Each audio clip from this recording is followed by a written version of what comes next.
राजनीति से काम तक, अपराध से अंजाम तक, खेत से खलियान तक, खिलाड़ी से मैदान तक,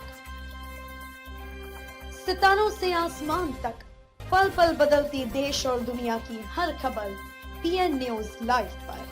पीएन न्यूज लाइव, आपकी आवाज। दृष्टि और सृजन सरोकार विषयक संगोष्ठी का हुआ आयोजन। महापंडित राहुल सांकृत्यायन की 130 जयंती के अवसर पर महापंडित राहुल सांकृत्यायन शोध एवं अध्ययन केंद्र संस्था वाराणसी एवं आचार्य रामचंद्र शुक्ल साहित्य शोध संस्थान के संयुक्त तत्वाधान में राहुल जी की दृष्टि और सृजन सरोकार विषयक संगोष्ठी का आयोजन आचार्य रामचंद्र शुक्ल साहित्य शोध संस्थान रविंद्रपुरी में संपन्न हुआ। कार्यक्रम का आरंभ दोनों महान विभूतियों के चित्र पर माल्यार्पण और दीप प्रज्वलन के साथ हुआ।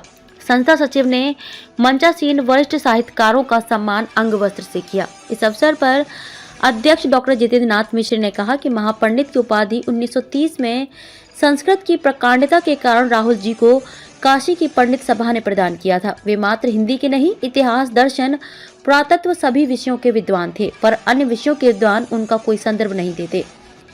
विषय प्रवर्तन करती हुई डॉक्टर मुक्ता ने कहा कि राहुल सांकृत्यायन कहानीकार, इतिहासविद, दार्शनिक, बौद्ध धर्म के उद्धट, विद्वान, यायावर, अनुवादक आदि अनेक रूपों से हमारे सामने आते हैं।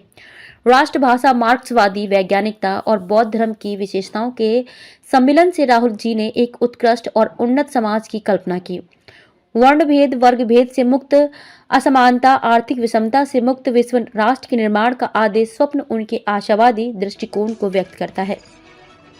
इस अवसर पर वरिष्ठ साहित्यकार और विशिष्ट वक्ता के रूप में डॉक्टर श्रद्धानंद ने कहा कि राहुल सांकृत्यायन जी के महापांडित्य का निर्माण यायावरी वृत्ति से हुआ। उनकी यायावर वृत्ति के मूल में है जिज्ञासा। इसी जिज्ञासा के कारण वे इतिहास बोध के साथ सदैव दुनिया को समझने तथा बेहतर बनाने के लिए विभिन्न विषयों में हृदयगत भावों के साथ बौद्धिक भ्रमण करते रहे। यही कारण है कि शास्त्र, साहित्य, धर्म, दर्शन, राजनीति आदि कोई भी ऐसा अनुशासन नहीं रहा जहां उनकी सिद्ध लेखनी ना चली हो। उनके अंतस की ज्ञान गंगा विभिन्न मतवादों से टकराते हुए निरंतर मनुष्यता की तलाश में प्रवहमान होती रही। उनकी वैचारिक बिना किसी जड़ता की गतिशील रही, जिसमें केंद्रिता रही, मुक्तता की, मानवता की, प्रेमोपासना की। विशिष्ट वक्ता के रूप में डॉक्टर मंजीत चतुर्वेदी ने कहा कि राहुल सांकृत्यायन की कृति वोल्गा से गंगा वस्तुतः ग्लोबल काल है। उनकी यात्रा क्रोनिकल मिथ्स को बेनकाब करते हैं। दा विंची और गुरुदेव रविन्द्रनाथ ठाकुर की भांति राहुल जी बहुविद्या में व्यक्त करते हैं। डॉक्टर ओम प्रकाश ने कहा कि राहुल जी का प्रखर बुद्धि, विस्तृत जीवन अनुभव, व्यापक और गंभीर अध्ययन अतुलनीय है। वे गौतम बुद्ध, काला लिंग से प्रभावित हैं, मानवता के प्रेम के उपाध्यक्ष और मुक्त जीवन दर्शन के समर्थक थे। राहुल जी का साहित्य अपने समय से पहले और समय के बाद का लिखित दस्तावेज है। अमृत कुमार ने राहुल जी के आमवारी किसान आंदोलन में सक्रिय भूमिका को रेखांकित किया। नरेंद्र देव और शैलेंद्र सिंह ने अपने विचार दिए।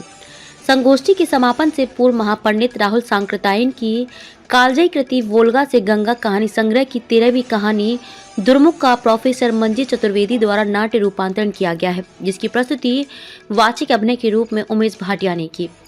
कार्यक्रम का कुशल संचालन डॉक्टर संगीता श्रीवास्तव ने किया तथा धन्यवाद डॉक्टर सुधा पांडे ने दिया। इस अवसर पर वरिष्ठ नवगीतकार सुरेंद्र वाजपेयी, भगवंती सिंह, डॉक्टर एस के पाठक, कमल कुमार, डॉक्टर ए के चौबे, डॉक्टर ओम प्रकाश, डॉक्टर हिमांशु तिवारी, नरेंद्र देव, शशिकला पांडे, उषा पांडे, रघुवंशी जी, विशाखा सिंह तथा बीएल प्रजापति अन्य सुधीजन उपस्थित थे। मैं डॉक्टर संगीता श्रीवास्तव, महापंडित राहुल सांकृत्यायन शोध एवं अध्ययन केंद्र के सचिव। किस तरह का आयोजन है? देखिए, आज राहुल जी की 130वीं जयंती है और हमारी जो संस्था है ये 2000 से लगातार 9 अप्रैल को राहुल जी की जयंती पर एक संगोष्ठी का आयोजन करती है। ये संगोष्ठी राष्ट्रीय भी होती है, अंतर्राष्ट्रीय भी होती है और प्रादेशिक भी होती है। आज अवसर पर चूँकि कुछ समाज में हमारे दुखद घटनाएं हो गई हैं, तो हमारे वक्ता पूरी तरह से नहीं पहुंच पाए। फिर भी हमारी संगोष्ठी में डॉक्टर जितेंद्र नाथ मिश्र जी अध्यक्ष हैं हमारे, डॉक्टर मुक्ता जी हमारे विशिष्ट वक्ता हैं और डॉक्टर श्रद्धानंद जी हमारे विशिष्ट वक्ता हैं और डॉक्टर मंजीत चतुर्वेदी जी हमारे विशिष्ट वक्ता हैं। आज हम लोग कार्यक्रम को करा रहे हैं, लेकिन आगे एक वृहद आयोजन कराने का, संगोष्ठी कराने का हम लोगों की योजना है अब सब कुछ भविष्य के गर्भ में है, क्या संभव हो सकता है, क्या विपदाएं आएंगी, वो देखा जाएगा। तो संस्था ये किस तरह का कार्य करती है? देखिए, हमारी संस्था चूँकि साहित्यिक है तो साहित्यिक काम तो करती ही है। इसके अतिरिक्त कुछ सरकारी काम भी हम लोग लेते रहते हैं। तो यदि मिल जाता है तो हम लोगों ने बहुत सारे कार्यक्रम किए हैं। लोक साहित्य, लोक संस्कृति पर देहरादून में कार्यक्रम हुआ। फिर कोरोना काल के समय बहुत सारे लोगों को जो तत्काल की उनकी समस्याएं थी, उसमें हमारे लोग जुटे रहे।